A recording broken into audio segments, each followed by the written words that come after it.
रास्ते में शहजादे को एक कागा मिला जिसने बताया कि लड़की 1 साल से कवल के फूल की शक्ल में नदी पर तैर रही है। अपना गमगीन गीत हर गुजरने वाले को सुनाती है, मगर कोई उसकी मदद को नहीं आया। जब वो महल वापस पहुंचा तो उसने बाग में एक उकाब को बैठा पाया।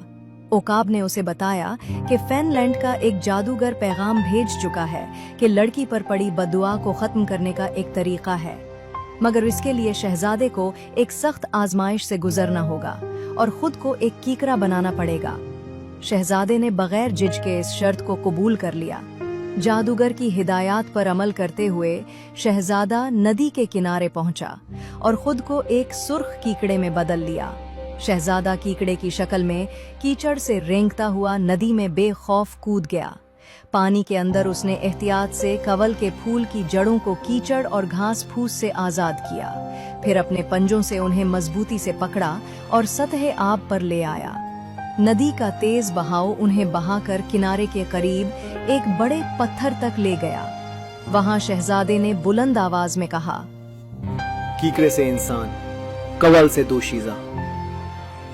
और यकायक दोनों अपनी असल शक्लों में वापस आ गए।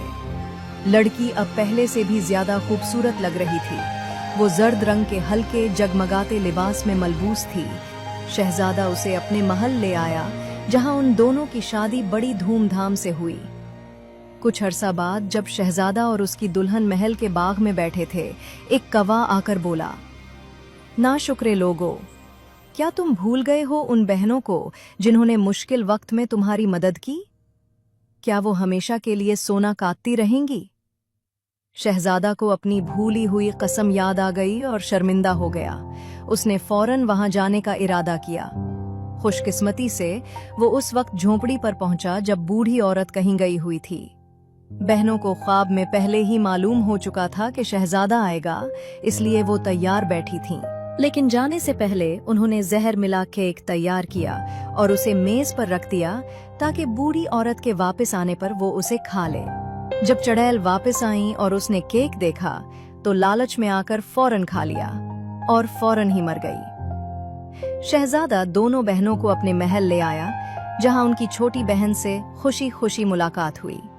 फिर वो सब हमेशा हमेशा के लिए खुश और खुर्रम जिंदगी गुजारने लगे।